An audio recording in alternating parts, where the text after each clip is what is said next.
Hello, तो कैसे हैं आप लोग।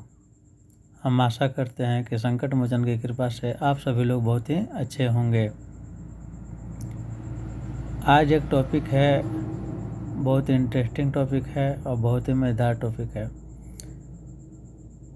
सजीवों में गति। गति करना सजीवों का एक विशेष लक्षण है। चलना, टहलना, दौड़ना, उड़ना, छलांग मारना, रेंगना एवं तैरना जंतुओं को एक स्थान से दूसरे स्थान तक जाने के विभिन्न तरीके हैं।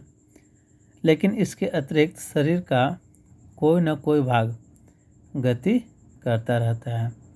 हमारे शरीर के अंग जैसे सिर, गर्दन, नाक, कान, हाथ, पैर, उंगली, हृदय इत्यादि का होते हैं, गति करते रहते हैं। हमारे शरीर में गति के लिए अस्थियां एवं पेशियां उत्तरदायी है। देखिए यहाँ पर महत्वपूर्ण चीज़ है, हमारे शरीर में गति के लिए अस्थियां एवं पेशियां जो है क्या है, उत्तरदायी हैं। आगे है कि एक वयस्क व्यक्ति में 206 अस्थियां होती है। 206 अस्थियां होती है। कितनी अस्थियां होती है? 206। और अस्थियां एक दूसरे से लिगामेंट से जुड़ी होती है। इसको आप बहुत महत्वपूर्ण रूप से याद कर लीजिएगा कि अस्थियां एक दूसरे से किसकी सहायता से जुड़ी होती है, तो लिगामेंट से जुड़ी रहती है। और देखिए हमारे शरीर की सबसे बड़ी अस्थि, तो हमारे शरीर की सबसे बड़ी अस्थि जो है वो है फीमर। अस्थि माने हड्डी बोल सकते हैं आप। और हमारे शरीर की सबसे छोटी अस्थि क्या है? स्टेप है। तो आपको याद रखना है कि हमारे शरीर की सबसे बड़ी अस्थि क्या है? फीमर है। एवं सबसे छोटी अस्थि क्या है? स्टेप है। देखिए गति के लिए आपको बताया ही गया कि शरीर में क्या है, अस्थि और पेशियां उत्तरदायी है। तो ये जो चैप्टर है वह है सजीवों में गति। तो देखिए हम लोग के शरीर में बहुत सारे जो अस्थि हैं यानी हड्डी हैं, वे एक दूसरे से क्या होते हैं, जुड़े रहते हैं। अगर जुड़े नहीं रहेंगे तो गति नहीं हो पाएगा। तो कहाँ पे किस संधि से अस्थियां जुड़े हुए हैं उसको थोड़ा सा पढ़ लेना है, दो चार के बारे में। जैसे धुराग संधि। तो धुराग संधि कहाँ होता है? कौन संधि? धुराग। देखिए धुराग संधि जो है गर्दन तथा सिर को जोड़ने वाली संधि है। यानी गर्दन तथा सिर को जोड़ने वाली संधि को क्या कहते हैं? तो धुराग संधि या कलाई की संधि धुराग संधि है। यानी धुराग संधि कहाँ कहाँ है? तो गर्दन तथा सिर के जोड़ते हैं और कलाई को। आगे एक हिंज संधि। हिंज ये कहाँ जोड़ती है? तो केहूनी एवं घुटने में होती है। ठीक। अचल संधि। अचल तो यह ऊपरी जबड़े एवं सिर को यानी कपाल को क्या करती है? जोड़ती है, वह अचल संधि। और एक है आपका कंदुक खलिका संधि। इस प्रकार संधि कहाँ होती है? इस प्रकार की संधि जो है कमर और कंधा में पाई जाती है। कंधे में और कमर में पाई जाती है। कौन चीज़? तो कंदुक खलिका संधि। फिर है जिसको हम लोग रीढ़ बोलते हैं। मेरुदंड 33 छोटी छोटी अस्थियों से मिलकर बना होता है। मेरुदंड जो है से 33 छोटी छोटी अस्थियों से मिलकर बना होता है। पसली पिंजर यानी जिसको पंजरी बोलते हैं, उसमें 12 जोड़े पसली होते हैं।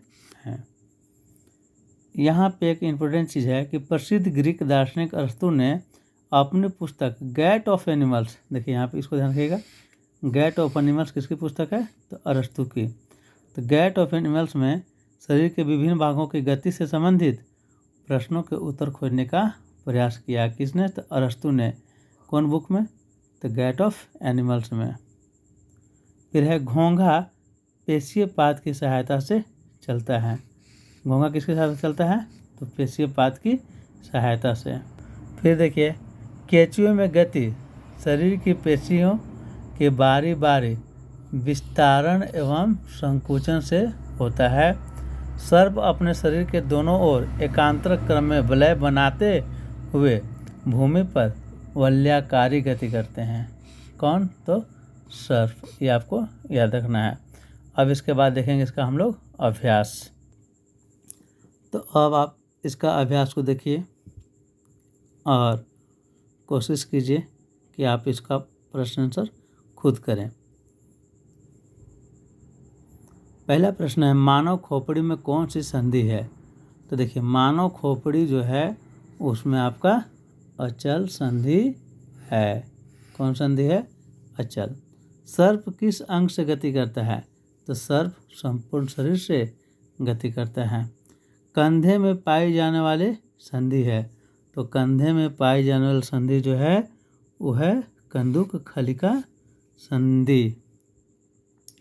मानव मेरुदंड में कितनी अस्थियां होती है? तो मानव मेरुदंड में 33 छोटी छोटी अस्थियां होती है। मानव कंकाल में कितनी अस्थियां होती है? तो मानव कंकाल में 206 अस्थियां होती है। आगे देखिए जो अभ्यास है, प्रश्न है, रिक्त स्थानों की पूर्ति करें। अस्थियों की संधियां शरीर को तो गति में उत्तरदायी होती है, यानी गति में सहायक होती है। अस्थि एवं उपास्थि संयुक्त रूप से शरीर के कंकाल बनाते हैं। कोहनी की अस्थियां तो हिंज संधि द्वारा जुड़ी होती है। गति करते समय पेशी के संकुचन से अस्थियां खींचती हैं। घोंघा पेशीय पाद की सहायता से गति करते हैं, यानी चलते हैं। आगे जो प्रश्न है, सभी जंतुओं की गति, लिखा हुआ सही एवं गलत का चिन्ह लगाएं। देखिए इसको लगाइए। सभी जंतुओं की गति एवं चलन बिल्कुल एक समान होती है, तो गलत बात है। फिर है कि उपास्थि अस्थि की अपेक्षा कठोर होते हैं। तो देखिए उपास्थि जो है वह अस्थि की अपेक्षा कठोर नहीं, उससे क्या होते हैं? मुलायम होते हैं, तो ये गलत लिखा हुआ है। फिर है कि अंगुलियों की अस्थियों में संधि नहीं होते हैं, तो ये गलत है। अंगुली की अस्थि में भी संधि होता है। अग्रभुजा में 2 अस्थियां होती है, तो ये सही है। तिलचट्टू में बाह्य कंकाल पाया जाता है, तो ये भी क्या है? सही है। इसके बाद देखिए ऊपरी जबड़ा, इसको आपको मिलान करना है। ऊपरी जबड़ा, तो ऊपरी जबड़ा जो है वो एक अचल संधि है। फिर मछली, तो मछली का शरीर का होता है धारा रेखीय होता है। फिर है आपका पसलियाँ, तो पसलियाँ जो हृदय की रक्षा करती है।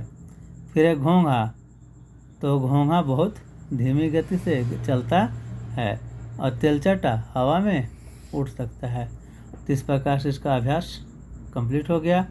आप इसको एक बार में 2 बार में इसको कंप्लीट कर लें। अगर आप इसको कंप्लीट कर लेते हैं तो आपको आकलन परीक्षा एवं जेटेड परीक्षा के लिए 1 से 2 नंबर की प्राप्ति हो जाएगा।